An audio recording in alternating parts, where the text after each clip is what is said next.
Bom, vamos fazer agora o teorema da recursão para ordinais. Provavelmente esse aqui é o teorema com o enunciado mais enrolado que a gente tem até agora. Provavelmente até vai ter para sempre também. Ah, ele basicamente vai falar que a gente pode fazer recursão sobre ordinais e aí possivelmente você pode fazer recursão sobre qualquer coisa que esteja bem ordenado, porque tudo bem ordenado vai ser um ordinal em algum sentido, que é o que a gente vai formalizar também daqui a pouquinho como aplicação desse teorema. Ele, por exemplo, ele justifica você fazer aquela construção que a gente fez por circunferências. Eu construí uma circunferência a cada momento baseado nas circunferências que eu tinha antes. Né? Por que aquela sequência de fato existe no final enquanto conjunto? Né? Que a gente não ficou muito preocupado naquela hora, que a gente não está tão preocupado com essas coisas aqui, mas vamos aqui tentar dar pelo menos uma justificativa rápida do porquê aquilo funciona. Ele sai por causa desse teorema. Por exemplo, daria para fazer talvez de outro jeito naquele caso específico, mas em particular ele sai desse teorema. Então você fixa uma φ, uma fórmula do tipo função. Fórmula tipo função. Que é aquela que a gente já usou lá no axioma da substituição, coisas do tipo, tá? Aqui vai parecer que eu estou codificando sobre fórmula, né? Então, para toda fórmula acontece uma coisa, mas pense isso aqui como sendo um metateorema no seguinte sentido. Para cada fórmula que você pega, do tipo função, eu tenho um teorema. Então, eu tenho infinitos teoremas aqui, eu estou provando todos, então eu tenho um esquema de demonstração, eu tenho um esquema de enunciado e um esquema de demonstração. Como é que funciona? Pega a instância específica da fórmula que você pegou, começa, cola ela em todos os momentos que eu colocar ela na demonstração, você tem a demonstração por caso específico que você quis. Tá bom? Então você fixa uma fórmula do tipo função. Então vai existir uma outra fórmula. Existe psi. E aqui, se você está pensando no metateorema, o que acontece? Essa φ ela vai ter uma certa cara, a psi vai ter uma cara a partir da φ. Então aqui daria para escrever, em vez de eu escrever existe psi, eu falaria a fórmula psi, assim, escrito um monte de coisa, que é o que vai aparecer na demonstração, você colocaria aqui, mas daí para economizar um pouco noção das pessoas, vamos tirar esse negócio, não vamos deixar assim mesmo, né? Então existe uma psi que também é tipo função,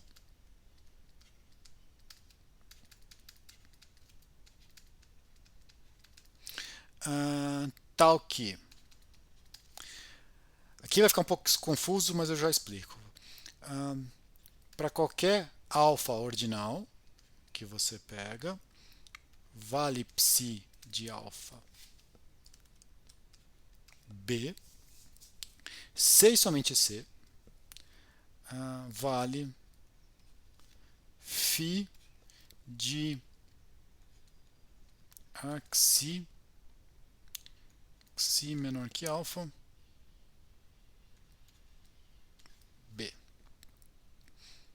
onde cada xi que você pegou é tal que vale psi de xi a xi. Tem um além disso, mas daqui a pouco eu faço além disso. Vamos só tentar explicar. Aqui pensa o seguinte, eu vou tentar definir, eu vou tentar falar quem que é o B. O B pensa que é a imagem do meu alfa pela psi, desculpa. Então é psi de alfa vai dar esse B. Mas como é que eu vou calcular essa coisa? Como é que eu descubro quem que é esse B? Esse B ele vem em função dos que eu já tinha calculado antes. Então eu vou olhar toda a imagem de ordinais que vieram antes. Então para cada xizinho que veio antes, eu tenho a imagem dele. A imagem dele seria o quê? O psi do axi. Então eu já sei que ela está definida para todos os anteriores e agora eu vou fazer uma conta, seria mais ou menos, para colocar aqui quem que é. A conta, quem me dá é a φ. Tudo bem? Então seria mais ou menos lá, se você estivesse no caso dos naturais e o fatorial, aqui você está falando assim, ó, o fatorial do último número, ele é baseado no fatorial de todos os anteriores fazendo uma conta, que é o quê? Multiplicar o fatorial dos anteriores pelo próximo, é que você não usa todos os anteriores, então fica uma... Mas sei lá, pensa que você está definindo a função que, sei lá, fazer um Fibonacci desse jeito, acho que fica um pouco mais fácil até para tentar enxergar. Você está usando todos os anteriores para fazer a conta aqui. Tá bom? O φ é como você faz a conta. O psi está falando, olha, valeu cada um desses axis que você veio aqui antes, você usou e aí agora você fala quanto que deu. Tá bom? Basicamente é isso que fala é o seguinte. A próxima é falando que essa é é a unicidade. Só que aqui a gente não tem que. Existe uma única fórmula, né? Tipo, porque você consegue. Qualquer fórmula equivalente a psi também satisfaz esse troço. Você põe lá uma tautologia no meio, lá, assim, tipo, você vai ter que ela é igual. Então você não consegue unicidade de fórmula também, mas basicamente o que você quer falar é que se tiver outra fórmula, elas são equivalentes nesse contexto. Então, além disso.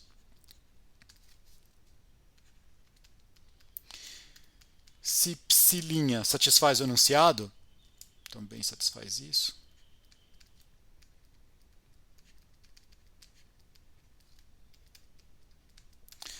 A psi de AB vale C e somente C. Psi' de AB vale. Se a psi' satisfaz o enunciado, que é essa parte aqui, você vai ter a outra também. Essa parte segue por indução nos ordinais. Tá bom? Ok, vamos só tentar então dar uma olhada como é que você faz isso. Então a parte dessa unicidade que eu falei aí você tira por indução, tá? Vamos descer aqui um pouquinho, que acho que é mais fácil deixar um pouquinho de espaço para a gente poder escrever. Olha essa fórmula aqui, tipo a fórmula que você traduziria esse troço, escreveria isso em notação de conjuntos. Existe uma sequência axi pertencente a alfa, tal que vale a φ da sequência P, não falta, fechei um a mais, né? E para todo xi pertencente a alfa, que é basicamente o que está escrito no enunciado, vale a φ de a eta pertencente a alfa, axi. Aqui assim. Okay. Só tirei uma letra lá. Então o que você está falando? Você vai ter que existe uma sequência tal que vale essa coisa, supondo que nas anteriores já estava valendo isso aqui dessa sequência. Existe essa sequência. Você poderia falar assim, tipo, mas podia ser que não existe essa sequência, ou o que acontece agora? Você mostra que, por indução, esse troço está bem definido, você sempre consegue construir esse negócio. Tipo, isso aqui vale para o vazio, isso aqui vale para o zero, isso aqui vale para o 1, isso aqui vale para o 2, vale para o ômega. Né? Você vai mostrar que esse troço vale para todos os ordinais por indução, então essa fórmula está bem definida. É basicamente isso, e aí você tem o resultado. Você tira também que essa aqui ela é do tipo função, não tem duas coisas que satisfazem isso por indução na hora que você escreve a recursão. Não é a parte do curso que a gente está tão preocupado aqui. Mas vamos tentar fazer uma espécie de uma aplicação desse negócio, que é um resultado aí sim, que eu acho que é bem interessante e ajuda a gente em umas coisas que vão vir para frente. Quer dizer, ajuda a gente, não vai, a gente nem vai usar isso aqui, acho que formalmente, mas ele ajuda a entender um pouco o que está acontecendo. Vamos definir o que seria um isomorfismo de ordem. É o que você espera, tá? Então você tem x e y, eles são ordenados, e eu vou ter uma f que sai do x e chega no y, e eu vou pedir que ela seja um isomorfismo, vou falar que ela vai ser um isomorfismo de ordem, tudo bem? Ela é bijetora, dá para escrever de outro jeito, pedindo que ela não seja bijetora, mas eu não tô querendo ser econômico aqui, tá? Mas fácil ser claro. Ela tem que ser bijetora e f de A tem que ser menor ou igual que o f de B, C e somente C, A menor ou igual que B. Né? Então você tem um A e um B no X, essa aqui é a ordem do X, C e somente C, as imagens dela com respeito à ordem lá do outro lado. Tudo bem? Então isso aqui é o que a gente vai falar que é um isomorfismo de ordem. O que a gente vai tirar primeiro? O primeiro resultado é um resultado auxiliar aqui, na verdade, podia ser um lema, que é você pega alfa e beta ordinais. Certo? Se existe f de alfa em beta isomorfismo de ordem,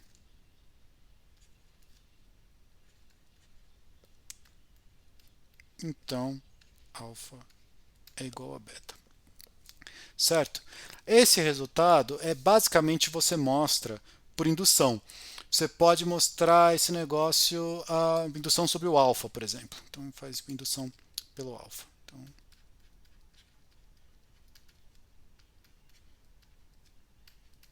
Então o que eu quero dizer com isso? Você mostra que se vale para todos os caras anteriores, vale para ele. Na verdade, o que é o jeito mais fácil aqui é se você mostrar indução por alfa, que a conclusão é alfa contido em beta, é suficiente. Porque você mostrou que se tiver o isomorfismo aqui, você vai ter que o alfa está contido em beta, mas se tem esse isomorfismo, a definição já te dá que a inversa dela é um isomorfismo de beta em alfa. Então você vai ter a inclusão beta em alfa, então daí você tem as duas. Então é só você mostrar esse negócio. Ele sai por indução.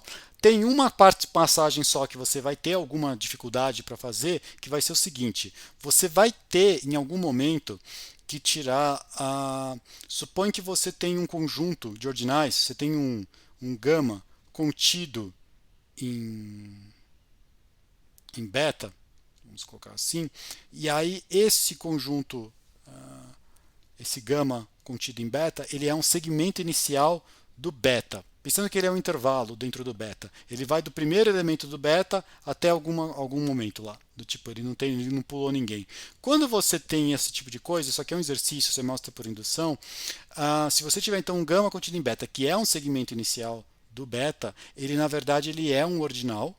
E aí então você vai ter que é um ordinal que está contido num beta. Tipo, ele já é um conjunto de ordinais, certo? A única coisa que você tem que mostrar para mostrar que ele você tem que mostrar que ele é bem ordenado pelo pertence. Se você já tem isso, você só falta mostrar que ele é transitivo. Mas se ele for um segmento inicial, você vai tirar que ele é transitivo. Sai fácil essa coisa aqui. Você mostra que ele é um ordinal. Como ele está contido no beta, ele tem que pertencer ao beta, ao seu próprio beta. Entendeu? Tipo, então você vai tirar que ele ou ele pertence ao beta ou ele é o próprio beta. Tá? E aí você consegue aplicar a indução aqui direito. Tá bom? E aí sai esse resultado. Não é um pouquinho chato só de escrever, mas acho que ele sai relativamente fácil se você fizer essa induçãozinha aí. E aí você acaba tirando como corolário desse resultado um teorema, que daí eu acho que é o teorema interessante de fato, que pega x bem ordenado. Então x é isomorfo em relação à ordem, né? É isomorfo um único ordinal. Como é que você faz esse? A unicidade sai pelo estado anterior, certo? Que se você tivesse isomorfo a 2, eles seriam isomorfos entre si, portanto únicos. Tá bom?